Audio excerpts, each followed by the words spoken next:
hasta nuestros días, ¿no? Con una sola S, ¿no? A qué se ha debido y de qué resultado. Pero bueno, vamos a empezar fuerte, ¿no? Y este creo que es el Tarteso de hoy, ¿no? El Tarteso que todos conocemos, el Tarteso que ha estado en los medios de comunicación hasta hace 2 días. He querido recordar esta imagen del periódico 20 Minutos, ¿no? Que al fin y al cabo los periódicos un poco del reflejo de la sociedad en la que estamos, ¿no? En la que vivimos y refleja un poco también cómo pensamos. Aquí están viendo lo que parte o buena parte de la academia acepta que serían los territorios de Tarteso, ¿no? Con un núcleo duro en el Bajo Guadalquivir, en la zona, en el triángulo que forma Sevilla, Cádiz, Huelva, y llegando prácticamente hasta la actual Badajoz, hasta el río Tajo, ¿no? De hecho, hay algunos compañeros incluso que están aceptando ya que llegase hasta Salamanca, que sería la cuestión muy debatible, pero es un poco para ver el estado de la cuestión de la investigación en la actualidad, ¿no? Simplemente para diferenciar el núcleo duro del Tarteso, que podemos hablar del Tarteso del Guadiana, el Tarteso de las caras que ven aquí en imagen. En un principio el Tarteso se formaría en ese bajo Guadalquivir, ¿no? A raíz de los contactos con el mundo fenicio, y posteriormente, tras varios siglos, a raíz de lo que conocemos como la crisis del siglo VI, una vez que Tiro cae en manos de los asirios, cae el mundo del comercio del Mediterráneo, cae el comercio fenicio, cae por ende Tarteso, que vivía de esa relación comercial, y hay algunos que interpretan que hay una emigración hacia el interior de la península ibérica y se da lugar lo que conocemos como el Tarteso del Guadiana. Yacimientos como Cancho Roano, La Mata o el Turuñuelo, que es donde aparecieron estas caras tan singulares, ¿no? Es un poco simplemente para contextualizar la investigación actual, ¿no? Pero, como veníamos comentando antes de empezar, con algunos de ustedes, Tarteso vive en la delgada línea entre el mito y la historia, ¿no? Un poco por conceptualizar tanto mito como historia, ¿no? Porque muchas veces hablamos de ello, pero nunca nos sentamos a reflexionar, ¿no? Fueron los antropólogos los que se metieron realmente a la hora de analizar el concepto de mito, ¿no? Lo que como nosotros lo entendemos hoy, ¿no?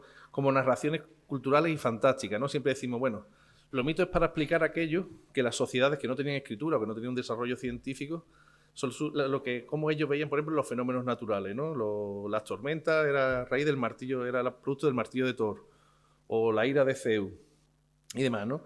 Mientras que la historia sí se preocupó por contar los hechos del pasado de una forma racional, con un método científico, entre comillas, ¿no? Intentando acercarse lo máximo a la verdad, ¿no? Ya podríamos discutir también sobre el concepto de verdad y veracidad, pero en un principio el objetivo de la historia es reconstruir los hechos del pasado, ¿no? Mientras que el mito son explicaciones tanto naturales como sociales. Y otro aspecto que lo diferencia claramente es que los mitos normalmente perdón, ocurren en espacios y en tiempos no determinados, ¿no?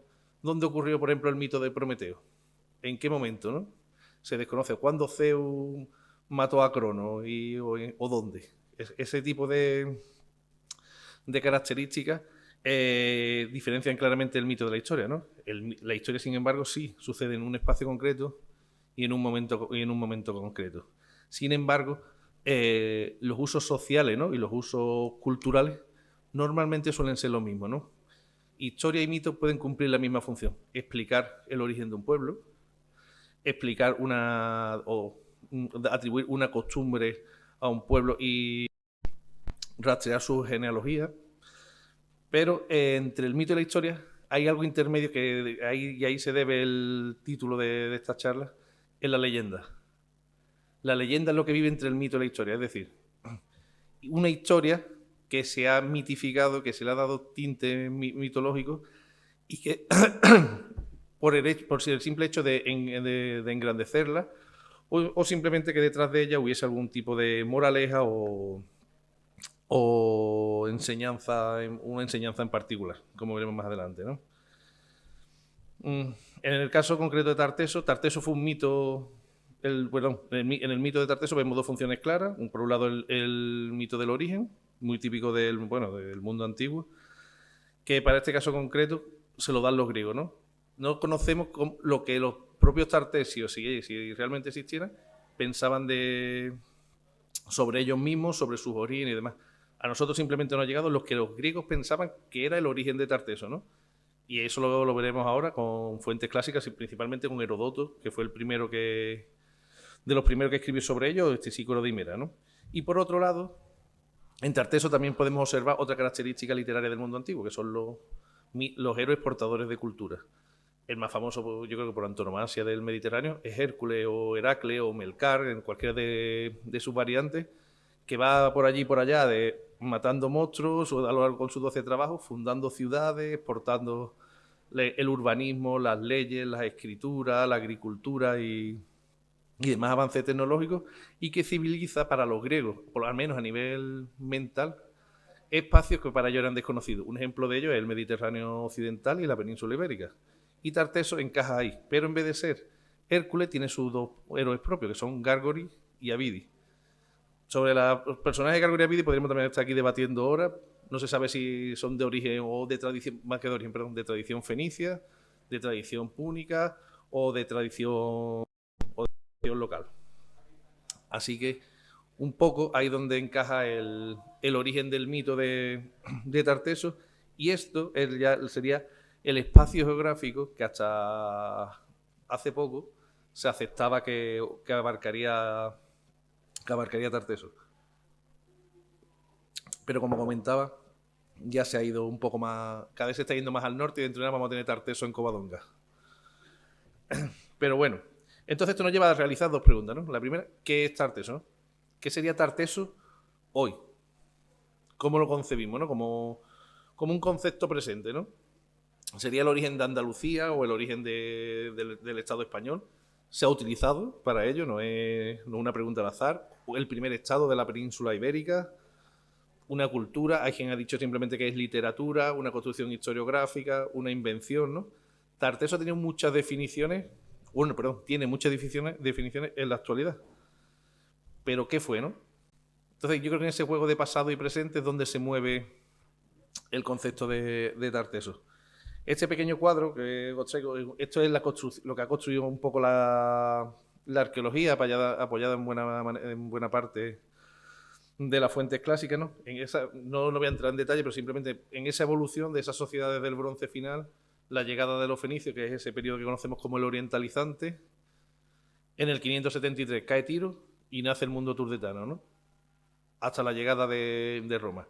Ese sería el espacio que podríamos entender como Tarteso, con todas las evoluciones lógicas, porque estamos hablando de un periodo de casi 800 años y como cualquier sociedad a lo largo de 8 siglos, pues va a tener sus cambios, sus matices y su desarrollo propio, y además alineado por todos los aportes que vienen tanto del Mediterráneo central, como parece ser las caras que hemos visto anteriormente, o bueno, todos los préstamos que traen los fenicios, que realmente lo que hay detrás de los mitos como Gárgor y Abi, en la península ibérica parece que son los fenicios, ¿no? Son los que traen el urbanismo, son los que traen la escritura, son los que traen, por ejemplo, los garbanzos, las gallinas, el burro, la metalurgia del hierro, la metalurgia del plomo, un desarrollo considerable de la orfebrería y otro tipo de actividades, ¿no? Pero poco más podríamos añadir, ¿no? El resto son construcciones que se ha hecho a la arqueología a partir de pocos restos, porque una cosa que sí caracteriza la cuestión de Tarteso es que apenas hay yacimientos tartesios excavados en el Bajo Guadalquivir. No hay ninguna ciudad, apenas alguna necrópolis, y la mayoría se ha construido a partir de hallazgos casuales, ¿no? Pero ¿dónde nace el mito, no? Como comentábamos, el mito nace con los griegos, ¿no? Las noticias más antiguas que tenemos parece que son de este Sícoro de Himera, cuando habla de los trabajos de Hércules, ¿no? Y dice que Gerión nació en una fuente cerca de la fuente de Tarteso, donde donde había raíces de plata, ¿no? No especifica, no lo ubica geográficamente, ¿no? Pero sí de una de las características que van a acompañar Tarteso a lo largo de la historiografía, que es su riqueza en metales, ¿no? Que tradicionalmente se le ha atribuido a la región de Río Tinto, todo lo que sería la Sierra Morena onubense. Pero bueno, el hecho de que Hércules aparezca relacionado con Gerión y con Tarteso ya habla de la necesidad, como comentábamos, de los griegos de civilizar todos estos territorios. Y voy a tener que impelir más rápido porque me entretenga con esto. Pues los griegos, como decíamos, se adueñaron de Tarteso a través de sus mitos, ¿no? Para ello Tarteso era la presala al tártaro, ¿no? De ahí la misma raíz etimológica de Tart, Entonces era Tarteso y más allá de las columnas de Hércules en el Atlántico se encontraría el Tártaro, ¿no? Pues entonces, pues como el Tártaro no era un lugar muy agradable y un lugar muy aconsejable para que visitar, ¿no? Pues lo que estaba en la presala tampoco era lo más deseado. Así que una vez que Hércules mata a los monstruos, ¿no? Que habitaban en la península ibérica, especialmente Gerión, vemos que deja ya un espacio donde se va a desarrollar un reino, una monarquía de tipo oriental, como veremos a continuación, y un lugar apto para el comercio con gente que ya tiene un desarrollo de legislación y de civilización que permite una comunicación entre ellos y los griegos sí, muy fluida. Bueno, esto es simplemente lo que venimos comentando, de que no conocemos lo que los tartesios pensaban de ellos mismos, no sabemos cuáles eran sus mitos, no sabemos cómo se veían ellos culturalmente, no conocemos su religión. Por ejemplo, creemos que van a aceptar o van a adoptar préstamos venidos del Mediterráneo, como a partir de alguna figurilla de la diosa Astarte, que sí ha aparecido en algunos yacimientos de este tipo, pero poco más, ¿no? Poco más sabemos de ello. Y el salto de entre el mito, ¿no? Porque fuente en torno a Gerión, a los trabajos de Hércules, a Tarteso, hay una infinidad, pero no queríamos traerlas todas, ¿no? No se trata de hacer un repaso uno por uno de la fuente, sino un poco del concepto. Con Heródoto sí vamos a pegar el salto ya a la historia. Perdón. A partir de dos relatos. Por un primero que todavía vive en el mito, que es el viaje de Colayo de Samos, que se encontraba navegando por las costas mediterráneas de Egipto, y que a partir de unos vientos y de la divina providencia, sus barcos llegarán hasta las costas dice simplemente Heródoto que llegarán a las costas de Tarteso, un lugar inesperadamente rico en metales y apto para el comercio, ¿no? Es simplemente lo que la referencia de Heródoto. Mientras que la segunda referencia, tradicionalmente sí se la ha catalogado como histórica o de mayor historicidad. Es el viaje de los foceos, ¿no? Donde aparece por primera vez el nombre de un rey tartesio, que en este caso es el famoso rey Argantonio. En ello, los foceos tienen una relación muy amistosa con el propio Argantonio. Bueno, sí es verdad que tiene ciertos matices míticos, nos habla de que Argantonio tiene 120 años, por ejemplo, ¿no? También siempre ha estado muy debatido esta cuestión, si se está hablando de no de una persona, si se está hablando de una dinastía, pero el detalle que sí marca que está hablando ya si lo está acotando, como venimos diciendo, en un espacio histórico, es que Argantonio le da, no me acuerdo el número de talentos de plata, para que los foceos reconstruyeran sus murallas ante el avance de los persas. Por la fecha que escribe Heródoto y el espacio temporal que le da Argantonio, lo está ubicando a las puertas de las guerras médicas, cuando ya el conflicto heleno-persa va a terminar de estallar, ¿no? Entonces ya sí hay matices y diferencias con lo que veníamos viendo antes, ¿no? De lo que comentábamos de las características del mito, de que se encuentran en espacios que no podemos ubicar, ¿no? Aquí ahora sí podemos ubicar el espacio y el tiempo del viaje de los foceos. No, yo no lo suelo comentar mucho, pero bueno, ya que estamos en relación a esto y sirvió para fundamentar esto que estoy comentando, en el río Guadalete apareció en los años 50 un casco corintio que los historiadores y los arqueólogos achacaron precisamente al viaje de los foceos. Y bueno, ahí también había muchos estudios alrededor de la plata que apareció en Focea, a nivel de isótopos de plomo, que alguna parece que viene de la península ibérica. Casualidad o no, no voy a entrar, pero se ha intentado a nivel arqueológico intentar casar tanto la historia con la materialidad. Después fuentes, hablando ya de Tarteso a nivel histórico, las que quieran. Una de las características que tienen ya es que ya hablan de Tarteso en pasado, ya que la mayoría de ellos ya son autores romanos, ¿no? Pausanias, Plinio, Estrabón, vamos. Para ellos ya Tarteso es algo que se extinguió, pero cuyas características siguen siendo las mismas. Riquezas en metales, una monarquía civilizada, y para Estrabón los turdetanos, que los llama herederos de Tarteso, son los íberos más civilizados, con leyes de más 4.000 años de antigüedad. Entonces lo que viene recogiendo es toda esa tradición historiográfica del mundo antiguo sobre los reinos, o el reino, los estados, o la cultura, lo que fuere, que había en el suroeste de la península ibérica. Pero bueno, sin duda la más controvertida de ellas es la Hora Marítima de Avieno, que está escrita en el siglo IV después de Cristo, 1000 años después del final de Tarteso, ¿no? Esto que nos pudiera parecer, que bueno, hay una distancia temporal considerable, ¿no? 1000 años, y sobre todo en la antigüedad, que los relatos que pudieran acceder serían pocos o escasos, ¿no? No había internet, no había ningún tipo de acceso a una información masiva. Pero Avienus, quien lo pone en boga, es Schulten, el famoso arqueólogo alemán que buscó la ciudad perdida de Tarteso, cogiendo la hora marítima de Avienus, ¿no? Que hace un recorrido desde Marsella hasta las Islas Británicas, la ruta del estaño, ¿no? Y cuenta y habla de toda la costa tartesia, de sus características. Entonces nos habla de Tarteso como un golfo, que siempre se identifica con el lago Liguchino, un río, que sería el Guadalquivir, un monte, un reino, el reino del propio reino de Marco Antonio, etcétera, ¿no? Pero Schulten, igual que hizo en su época, en su momento, años antes, Schliemann, con la búsqueda de Troya, cogió a Homero y encontró Troya.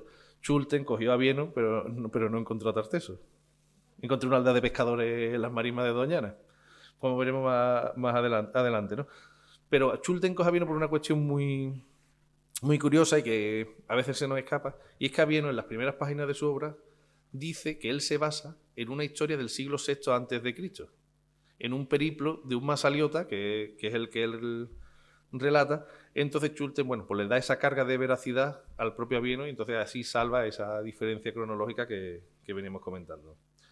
Y por si faltaba algo, y esto también es una característica de Tarteso, es su aparición en la Biblia. De hecho, es una de las bases. Yo lo recomiendo que lo veáis con ojos escépticos, no para que lo tomáis al pie de la letra.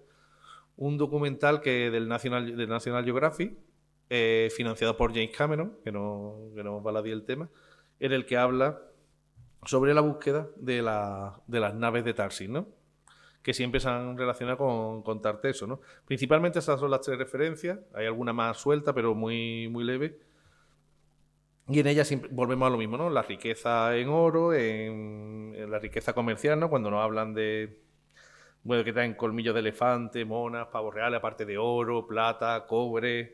Nos dicen que las naves de Tarsis tardan, no sé, un año o 2 en realizar ese periplo, circunnavegando todo el Mediterráneo hasta que vuelven a las costas sirio-palestinas.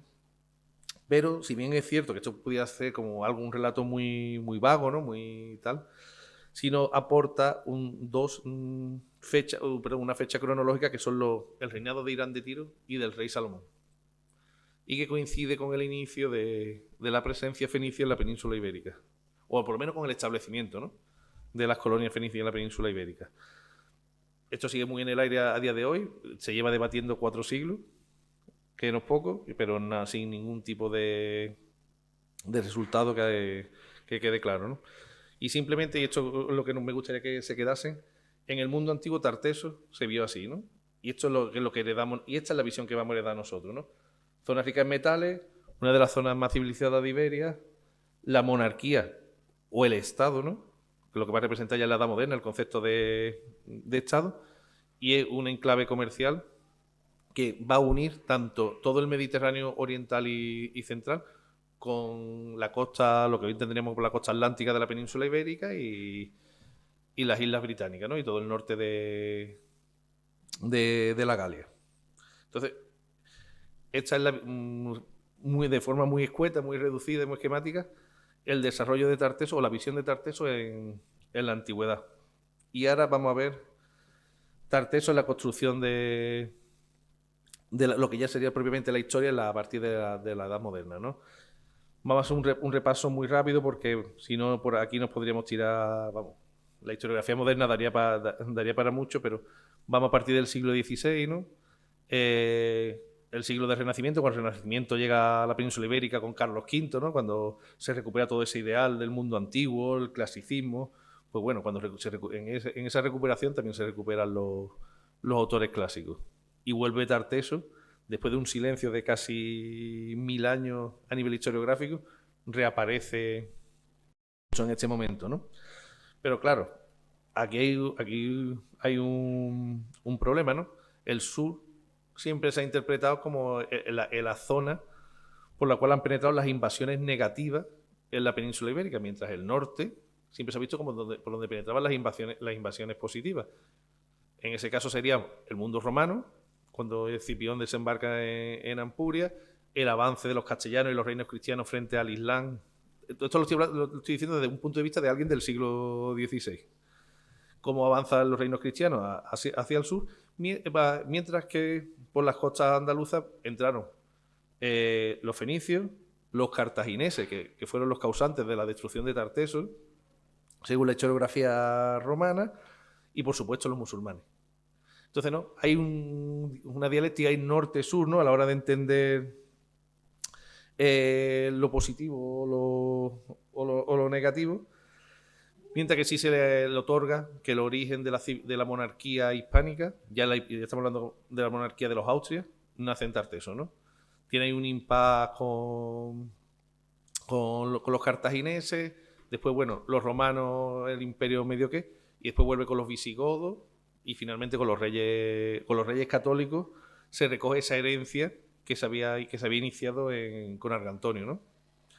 Entonces un poco es la idea del XVI, mientras que el siglo XVII va a rechazar por completo el mundo fenicio, ¿no? El siglo de Lutero había sido anterior, el siglo de la Contrarreforma, el mundo semítico, ¿no? El mundo fenicio, ¿no? Los fenicios no dejan de ser dentro de esos pueblos, un pueblo semita. El rechazo por los semitas del siglo XVII, XVIII, bueno, es una constante, ¿no? Y ahora se van a generar las historias locales, ¿no? Ahora cada población, cada burgo que tenga cierta entidad va a comenzar a generar su propia historia. Se basarán, y además son muy curiosas, ¿no? Cuando, de hecho, ahora Javi hemos estado buscando alguna cosilla de esta fecha, pues bueno, se remontan a los nietos de Noé, a Tubal, que desembarcan aquí, fundan el pueblo que sea, porque los nietos de Noé fundaron todos los pueblos de Castilla, de Aragón y demás. Y en esa genealogía totalmente inventada, porque además tienen listas muy completas a nivel de reyes, al final acaban entroncando con Tarteso como la primera dinastía histórica, ¿no? No había, y además, como dice aquí, como veis, Jerónimo de la Higuera, no había ningún problema en falsear la historia si el honor de la patria así lo merecía. Entonces, el siglo de los falsos cronicones, no hay ningún tipo refiero, no hay una mala conciencia detrás de esto, y además está totalmente justificado en el momento. No entienden la historia como la podemos entender hoy nosotros, ¿no? Como se entiende a partir del 19, queremos reconstruir el pasado, queremos conocerlo, ¿no? Aquí el pasado tiene un fin político y un fin económico, un fin social. Y eso prima por delante de todo lo demás.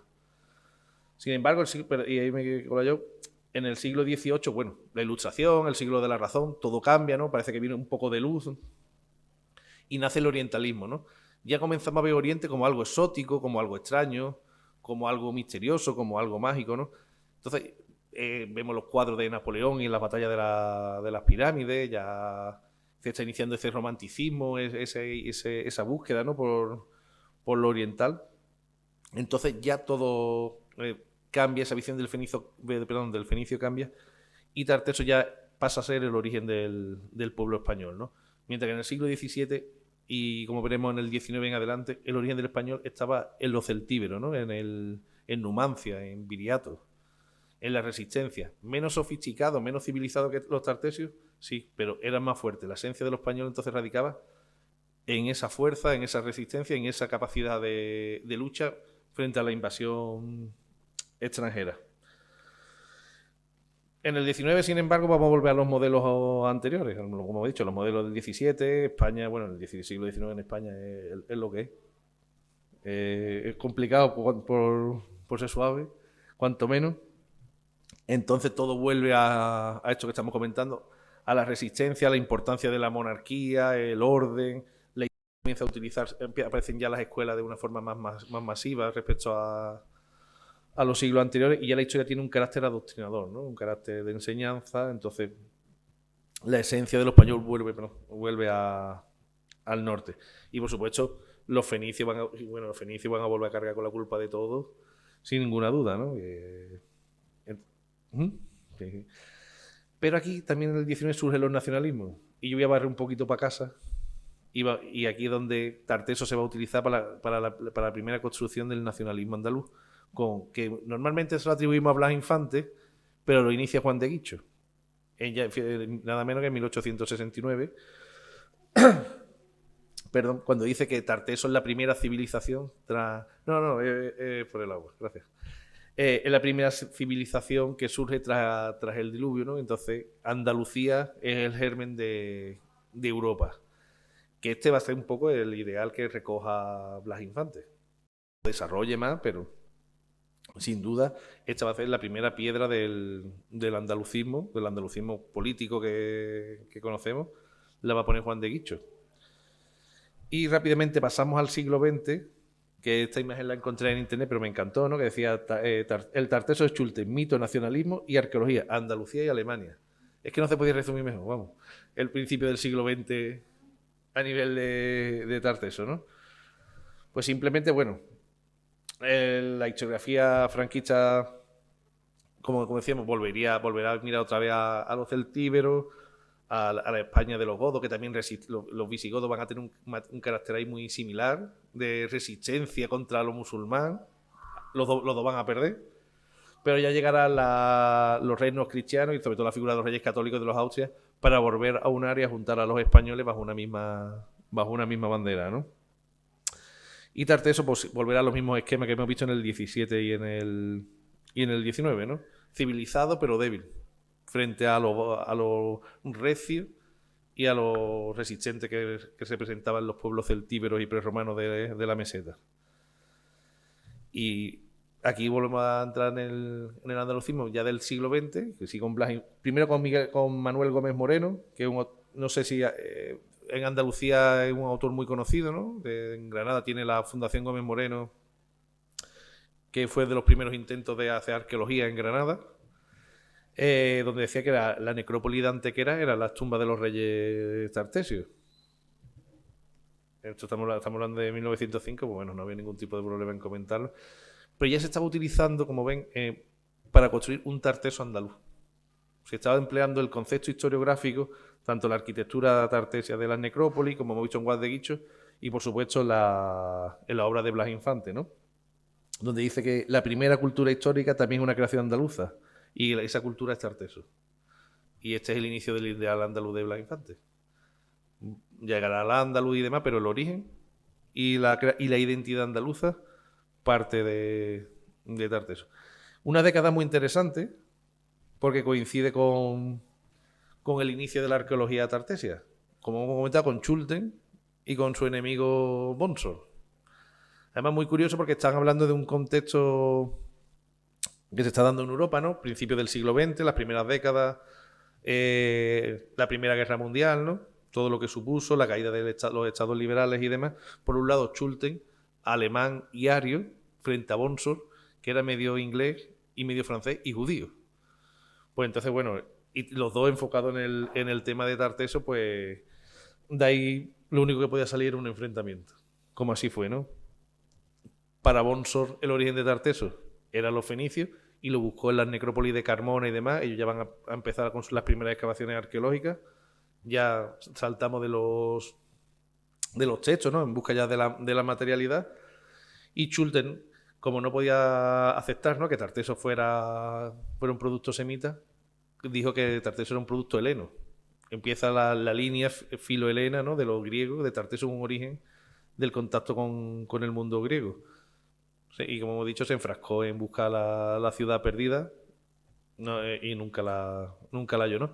Pero el libro de Chulten que ven aquí, que Chulten realmente el hombre tuvo un poco de mala suerte, 1922, cuando esperaba que fuera un bestseller, ¿no? De hecho, este libro, la huella de Chulten en la historia y en la academia española sigue estando muy presente, ¿no?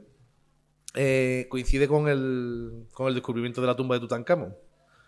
Pues lo eclipsó por completo y no tuvo más recorrido, más que en España principalmente, pero no tuvo el recorrido internacional que esperaba, ¿no?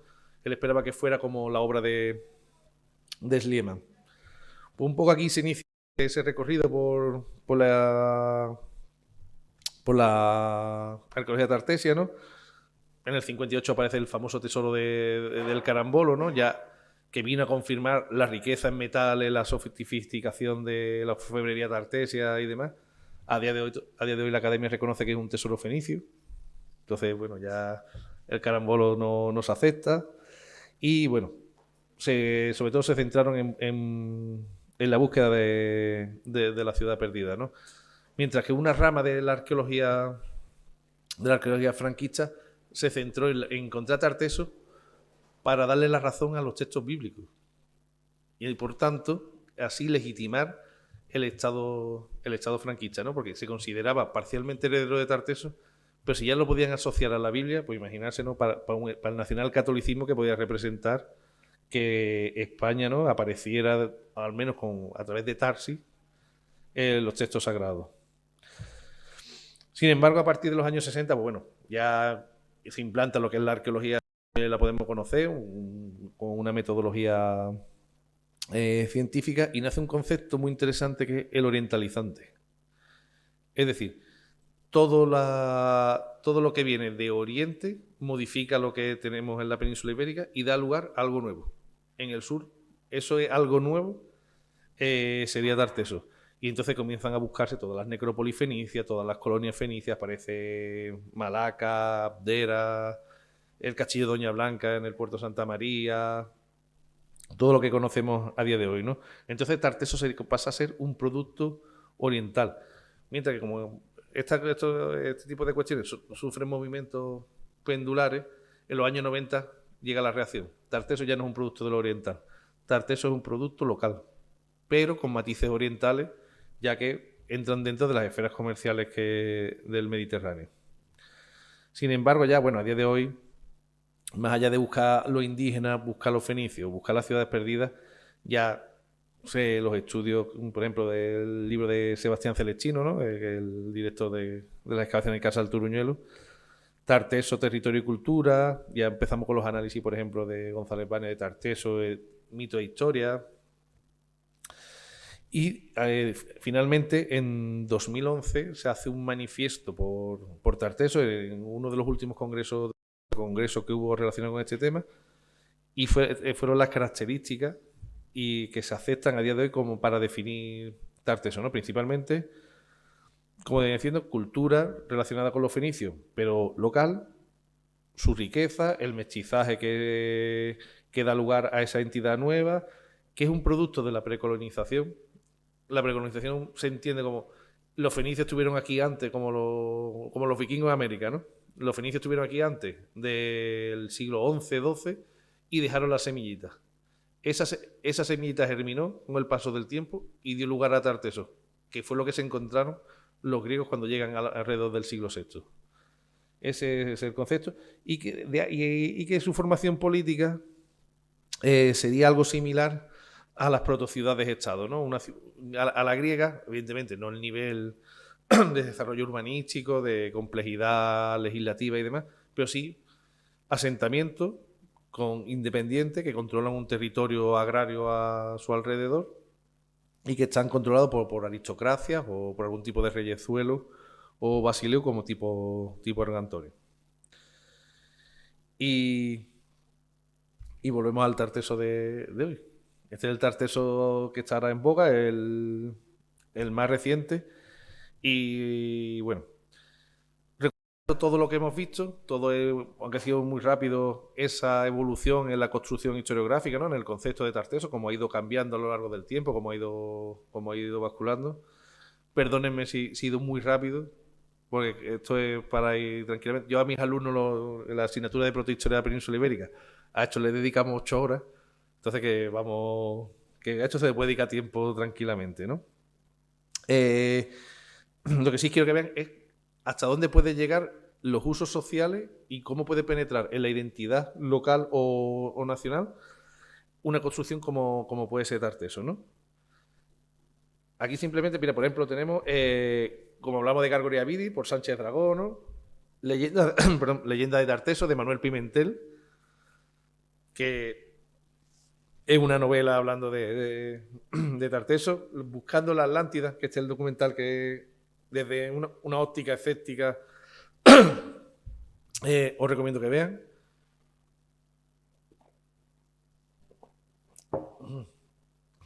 En esta imagen de aquí sería la reconstrucción de la Atlántida en la desembocadura del Guadalquivir. Entonces, bueno, ha dado a nivel de literatura a Forge, ¿no? Le dio para crear el Consejo de Investigaciones Científicas Tartésicas. Toda una serie de cómics, ¿no? Muy reciente, que vamos, me la enseñado a hacer y yo ya esto ya ni lo controlaba. Tarteso, la ruta del estaño. Bueno, ahí aprovecho una tartesia que va con su falcata para arriba y para abajo. Yo lo siento, yo te voy a tirar de metalurgia, la falcata todavía no me había llegado. Sí, el Hércules bailando flamenco, Hércules en Tarteso. Ha dado lugar a academia de formación profesional, ¿no? A sociedades pedagógicas, a grupos de música, a fábricas de jamones y de cervezas artesanales. Bueno, a eventos. Sí, sí, sí. A equipos de deporte. Y ahora, para lo que a mí ya me parece más interesante, ¿no? A la rotonda que hay en Cama, que ven ahí que es con la imagen que iniciábamos la conferencia, que es el bronce de Carriazo, que le pasó lo mismo que al tesoro del Carambolo, comenzó siendo uno de los ítems de los objetos de la arqueología tartesia, y hoy es fenicio. Pero la rotonda ya está hecha. Y, sí, sí, además pone lugar del oro labrado en los confines de Tarteso. y el broche fenicio, pero bueno. Y bueno, que también es consecuencia de lo que veníamos hablando de Blas Infante, el escudo de hoy de la bandera de Andalucía. Hércules y sus dos columnas, que no deberían ser los dos leones los que estuvieran ahí, sino deberían estar puestos los toros de Gerión, que es el motivo por el cual él viene aquí, ¿no? Como el mito persiste incluso hasta los símbolos políticos que tenemos hoy. Y en definitiva, bueno, y para recopilar lo que, por lo menos con la idea que me gustaría que se quedasen es que no es un concepto fijo, que realmente Tarteso es un problema de indefinición. A día de hoy es casi imposible de definir qué fue.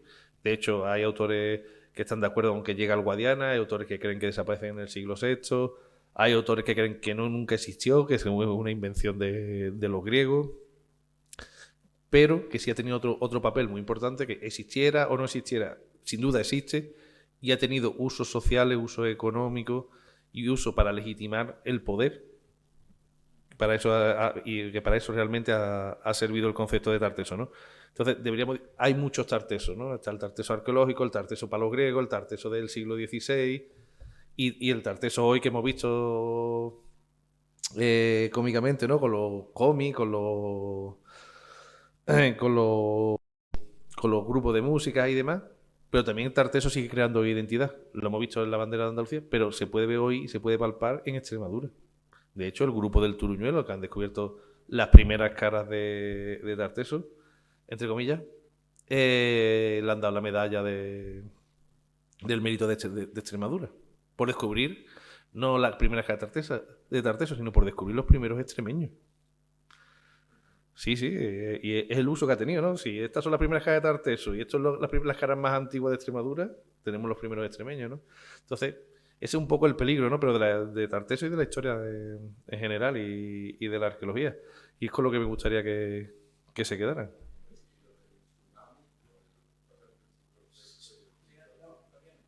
Ah. Ah.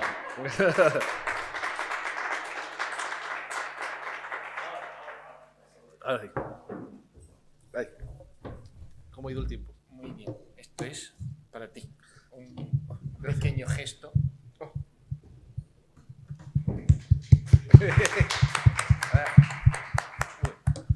Bien. Entonces, muchas gracias por la presentación, muchas gracias por ajustarte al tiempo.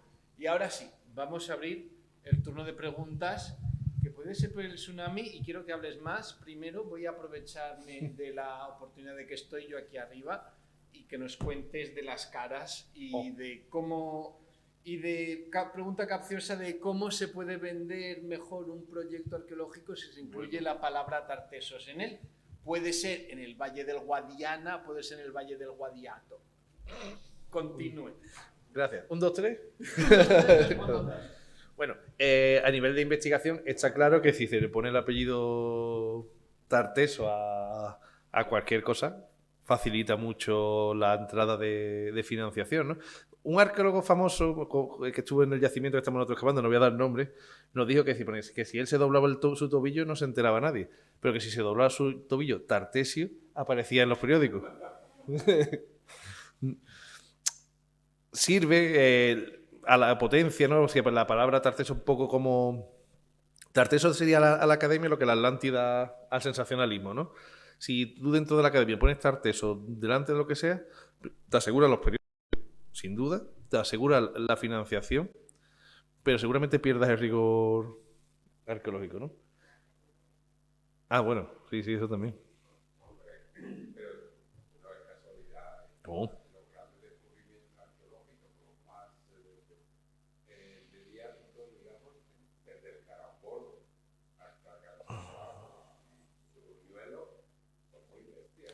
Pero ahí está la cuestión de son descubrimientos bestias y la etiqueta Tartesia viene de antes o viene Claro. después, ¿es la causa Mira, o es la consecuencia? claro, es que no hay, de hecho, sí, vamos a aceptar por un momento que Tarteso, lo único que sabemos de Tarteso viene de la fuente clásica, ¿no? Cuando sitúan Tarteso geográficamente, lo único que dicen es que está más allá de las columnas de Hércules, incluso llegan a mencionar que desde la ciudad de Tarteso se ve Gadir, de ahí a Cancho Roano hay un trecho, y de los grandes. De hecho, es una invención de los años 70. Cuando se excava la necrópolis de Medellín, se ven materiales que dicen, bueno, se parecen a lo que hay en el Bajo Guadalquivir. Y en vez de hablar de comercio, dice, ah, bueno, pues si se parece, pues esto también es Tarteso. Y hasta hoy. Ya está, es que no hay ninguna razón arqueológica detrás. Además, no se parecen en nada a nivel de poblamiento, a nivel de cultura material, a nivel. Vale, que hay cerámica fenicia y cerámica griega.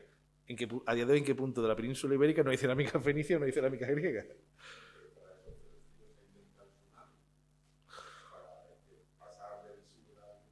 Uf. Es que ahora hay que justificarlo. Ya, yo creo que ya tiene que ser una movida hacia adelante, ya no te puedes quedar.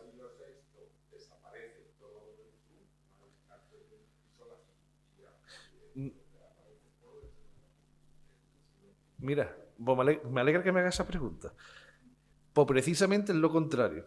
Hay un yacimiento, Asta Regia, lo ubican, está entre Jerez de la Frontera y San Lucas de Barrameda, a las orillas del antiguo lago Liguchino. Pues Asta Regia pasa de esa época tartesia del siglo VIII, VII, VI antes de Cristo, de tener unas 25 hectáreas a tener casi 60 en el siglo VI, V. Y es costero, ¿eh? Estamos hablando de yacimiento. Que el tsunami fuera verdad, es el primero que pilla. Claro. Pues claro que no. Es que ahora no te puedes bajar del burro. Ya tiene que morir con eso. Ya. Si Tarteso está en el Guadiana, ya no hay otra. Entonces, es muy difícil de aceptar que a nivel arqueológico llegue hasta allí, ¿no? Incluso, bueno, cuando mucha gente ya reivindica que hay yacimientos tartesios, ¿no? Eso lo hemos visto en el Guadiato recientemente, ¿no? Tarteso está en mi pueblo, ¿no? Pues vamos por la línea, que por lo que empezamos la ronda de preguntas, de quiero financiación, quiero salir en los periódicos y quiero tener cierta relevancia en la investigación, que es realmente, bueno, la investigación en sí.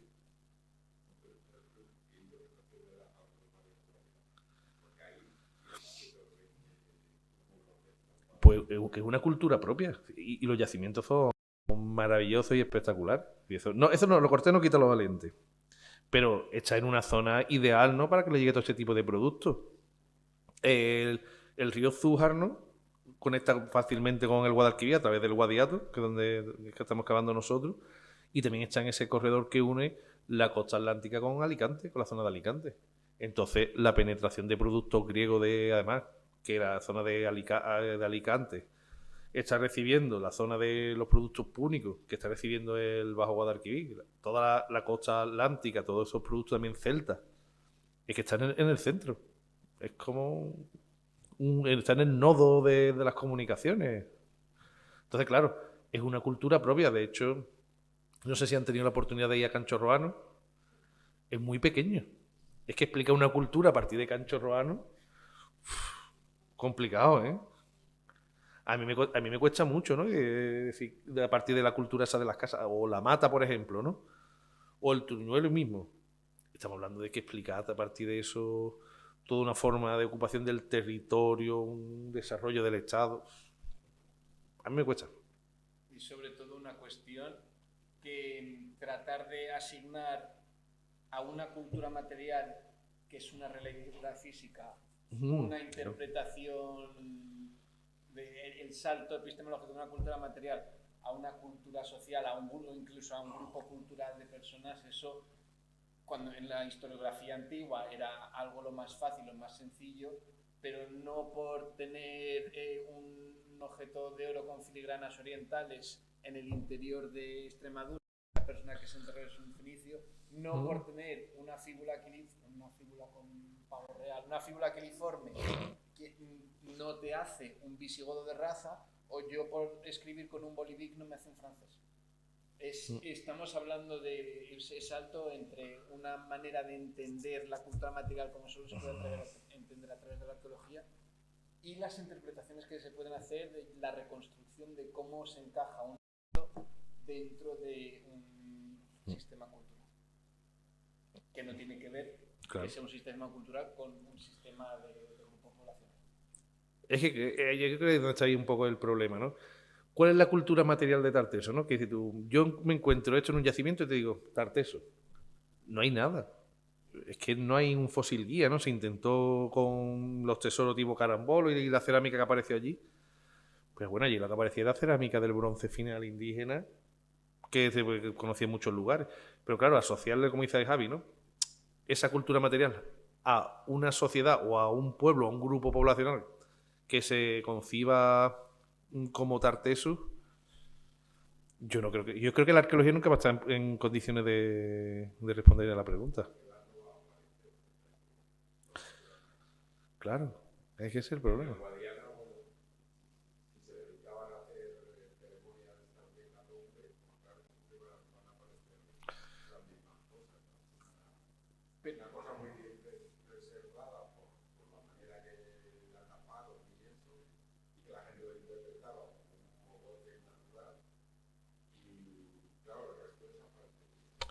Pero claro, pero eso sí, por ejemplo, la cultura del Guadiana puede hacer los túmulos, las grandes casas que se han llegado a interpretar incluso como cortijos, ¿no? Que no son ni templos ni nada, sino que son espacios de almacenaje, transformación del cereal y demás. Una cosa es esa y otra cosa que sea Tarteso. Son dos cosas distintas. Ponerle la etiqueta.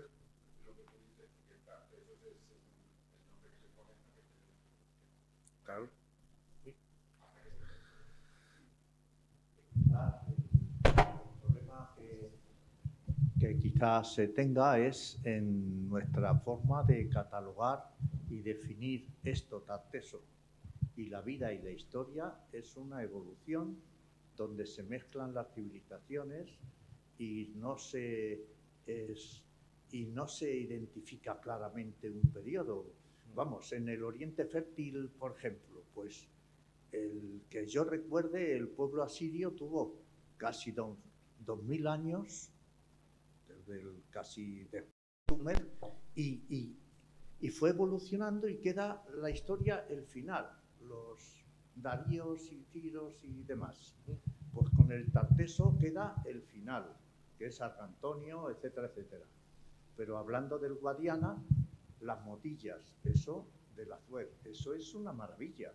Esa construcción de la época de las primeras pirámides, hechas con unas piedras que parecía imposible y lo daba una cultura totalmente indígena en la época casi del bronce, pienso yo que era esa época, ¿no? De 1600 o antes de Cristo, o 1000 incluso más, que sí, si no recuerdo, que coincide además con un periodo de muchísima sequía, que hubo ahí 200 años de sequía en la península y se obliga a eso.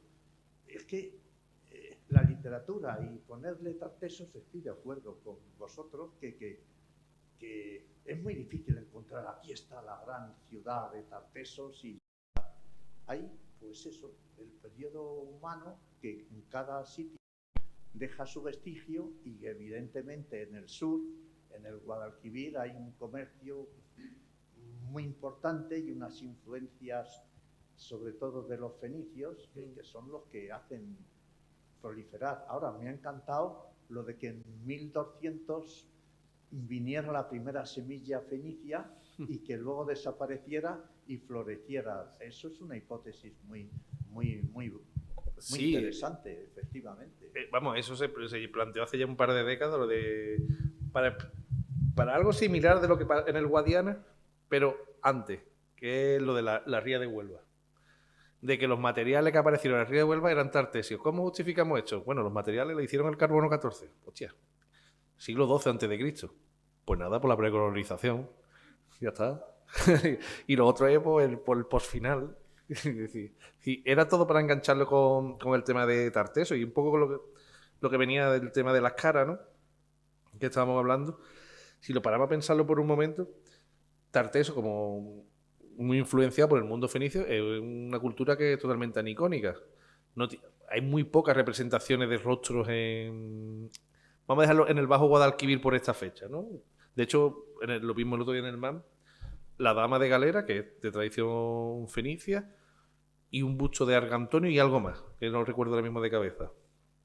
Pero hay muy poco, ¿no? Entonces, cuando plantean las primeras caras de Tarteso, al menos lo que tendríamos que plantearnos es que no es Tarteso, ¿no? Y darle la vuelta a la argumentación.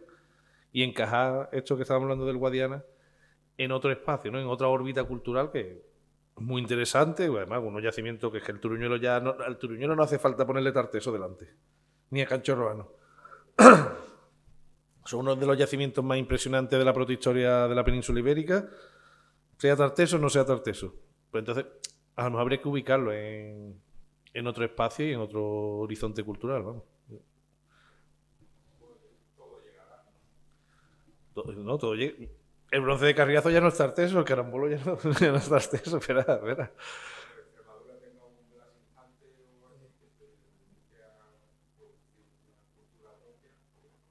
Claro. No.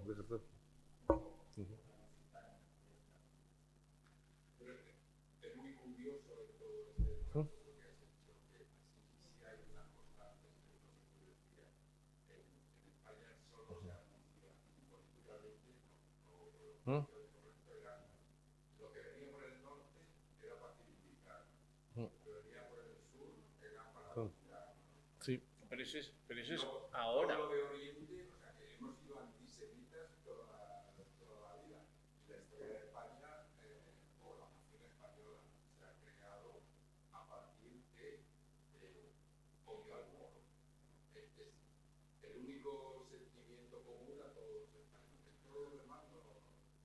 Y al judío. ¿Y quién eran los judíos de la protohistoria? Por los fenicios.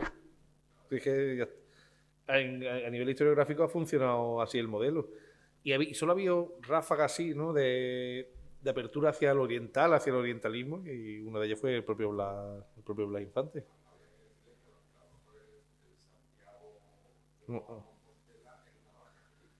No, seguro, si no llega. Pero bueno.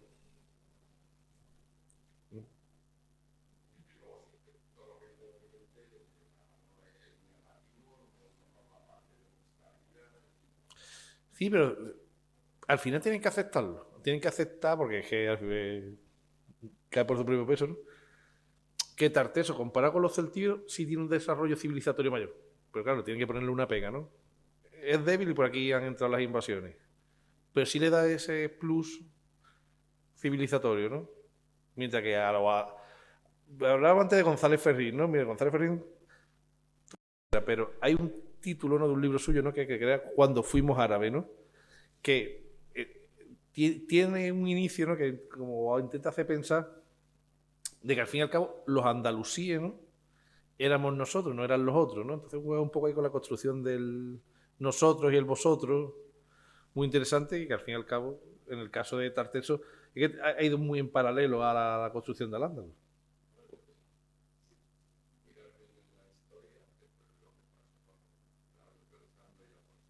¿Mm?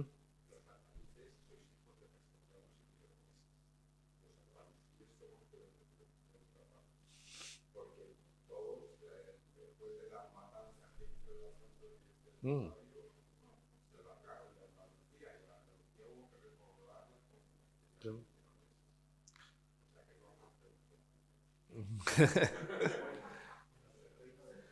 El reino de...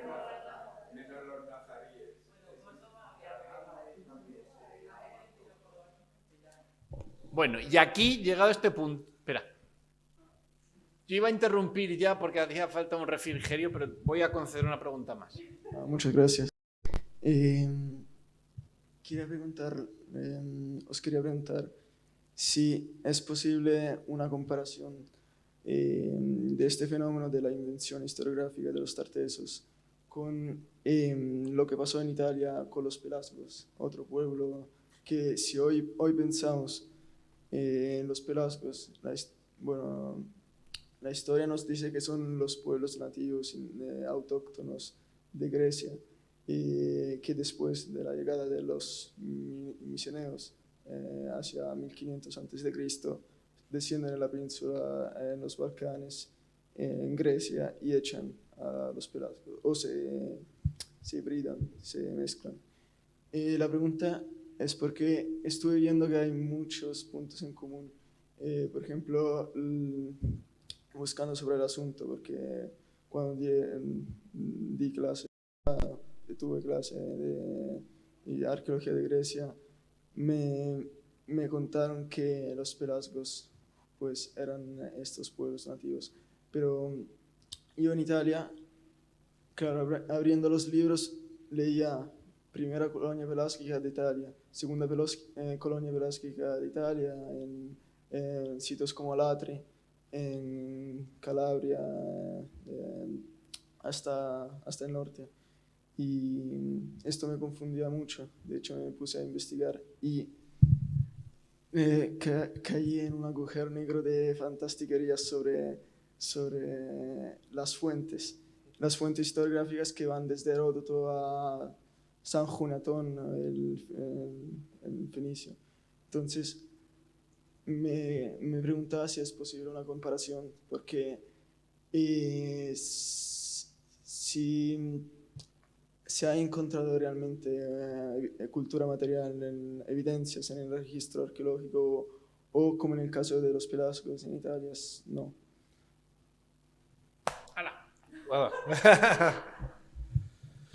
Hombre, estos procesos en el Mediterráneo, claro, porque estamos hablando que la inercia, ¿no? de a partir de la Edad Oscura, ¿no? Cuando se producen todas estas migraciones del Mediterráneo oriental, el Mediterráneo central y occidental, cuando griegos, fenicios, quien fuera, se establecía en otros puntos, al fin y al cabo va a haber un contacto con las poblaciones locales y el resultado lógico es una hibridación, es algo totalmente distinto, es algo totalmente nuevo. Y porque tenemos la falsa idea de que, bueno, los fenicios llegan aquí y fenician o orientalizan a todo lo que encuentran. Los griegos helenizan todo lo que encuentran. Y no, al final el registro material lo que te das cuenta es que eso dura muy poco, dura una generación, dos, y luego da lugar a algo completamente nuevo, ¿no? Entonces, lo que yo creo que tú me estás preguntando, sucede aquí lo mismo con los fenicios, un poco, ¿no?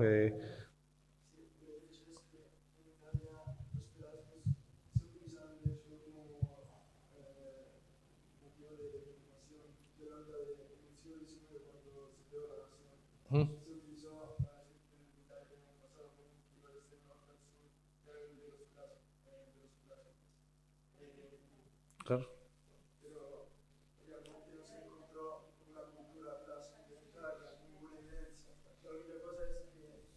Ahora no entendí la pregunta. Sí.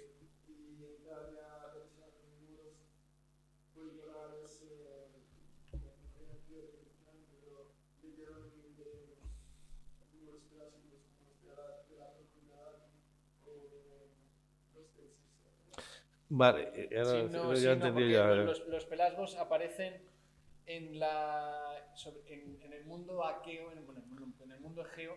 Se supone que de igual manera que hay una migración de los dorios, que son pueblos de habla indoeuropea desde la zona de Macedonia hacia el sur, hacia el Peloponeso, son unos mitos que buscan explicar son diferencias lingüísticas, un sustrato preindoeuropeo de las poblaciones del Bronce Medio que existen dentro de la península balcánica, dentro de Grecia, es cuando y entran los indoeuropeos con ese bronce ya medio, que el mundo micénico, que son los que se crea esta historia de unas poblaciones de habla indoeuropea y de habla indoeuropea, pero que no se sabe mucho. Claro. Entonces, Vive ahí en el mito. Se tiene que buscar un mito en el mundo griego para la sustitución de una población de habla no indoeuropea por una población de habla indoeuropea. Sin embargo, en Italia el mito tiene una realidad arqueológica, en parte porque existe un mundo etrusco, que es pues milanoviano, estamos hablando de la Tierra, pero que son un grupo de habla no indoeuropea. Y ¿a dónde va con esto? Que es de habla no indoeuropea, pero que coexiste con unas poblaciones de habla indoeuropea. Entonces, ahí sí que es más fácil a la hora de crear el mito historiográfico ya dentro de la tradición latina, de los textos escritos, de por qué los pelasgos que se conocían en la historia griega aparecen en Italia. Que se está refiriendo a esta población mítica antes de una población civilizada. Y ahora a partir de ahí Vale, ahora vamos a hablar de la historiografía. Que él le hablaba del 19, ¿no? De cómo en Italia, en la construcción de Italia, utilizan a los pelasgos para unir Italia. Pues aquí en España, como siempre... Claro, aquí en España, como siempre, eso no ha funcionado. Mira que lo hemos intentado, ¿eh? Pero España ha funcionado, lo que hemos dicho, como un reino de taifas. Una frontera en un siglo aquí, otro... y Tarteso es uno más. Si te vas al norte, por ejemplo, de la península ibérica, seguramente te encuentres con los celtas a la hora de construir la identidad. No, o si te vas a otras regiones, pues te puedes encontrar con los romanos. Cada región o cada localidad ha tirado de distintos mitos historiográficos a la hora de construirlo. El caso, por ejemplo, de Italia, ¿no? Que como nace en el 19, necesita construir su historia desde cero, ¿no?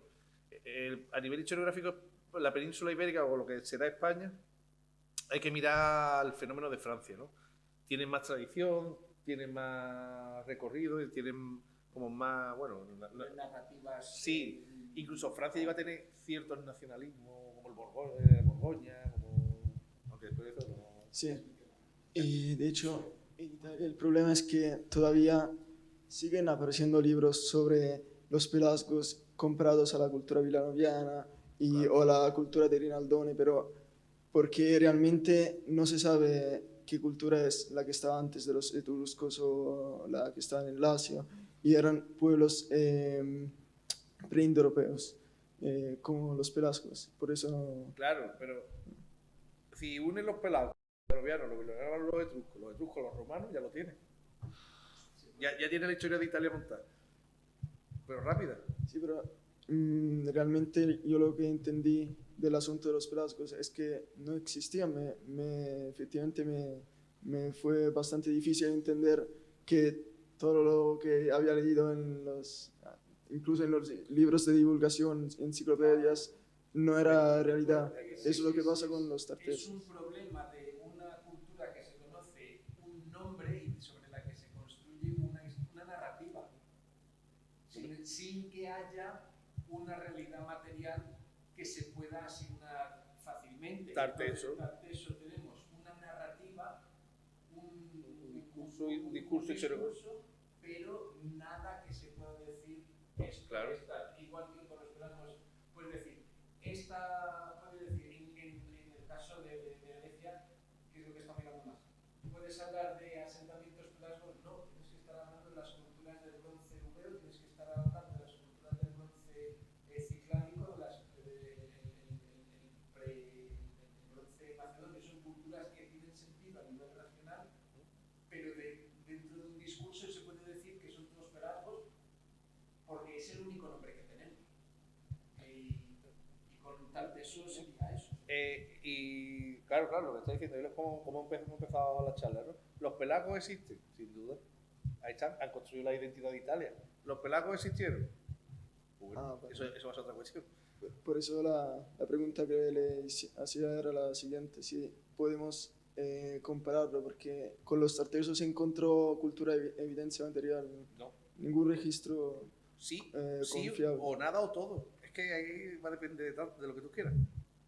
Si quieres definir la cultura material tartesia como lo que hay en Doña Blanca, lo que hay en Trujillo, entonces Vale. abarcas mucho. Pero eso es tarteso. Si lo que está buscando es el fósil guía, no hay. Gracias. Eso ya sería otro debate. Espérate, que la pregunta... No, es un comentario. Bueno, Sí, sí. así. Es sobre lo que acabas de decir, que hay que tener en cuenta que, como decíais, hasta los años 60 o 50-60 no sucede que la historia es una, o que el motivo de la historia es reconstruir el pasado, es una herramienta política. Entonces, eso por un lado, y por otro, que cuando en el siglo XIX se construyen los estados-nación actuales, precisamente Alemania y Italia son los más artificiales. O sea, no ha habido una unidad precisamente de península itálica que se conociera, o en lo que era Prusia y todas las tierras germánicas que se conocieran, sino que había que forzarlo. Entonces, aquí en España quizá no teníamos esa necesidad, o por eso ha sido más diluida la importancia de los tartesos, porque se sabía que Cádiz fue fundada por fenicios, o sea, que hubo una serie de pasos protohistóricos que nos daban incluso más fuerza, pero aquí con los visigodos nos valía, no sé, como que no éramos tan ambiciosos porque éramos conscientes de que la unidad territorial había sucedido no una, sino varias veces, ¿no? A lo largo de la historia. Sí, totalmente de acuerdo. Y aquí ya, ahora sí, voy a cerrar la sesión. Quiero agradecer de nuevo a Pablo por la charla tan ilustrativa que nos ha dado, la verdad que nos ha traído desde Jerez y Tarteso hasta aquí nuestro centro pequeño meseteño. Y nada, agradecérselo de nuevo y ofrecerle un Jerez. Bien, gracias.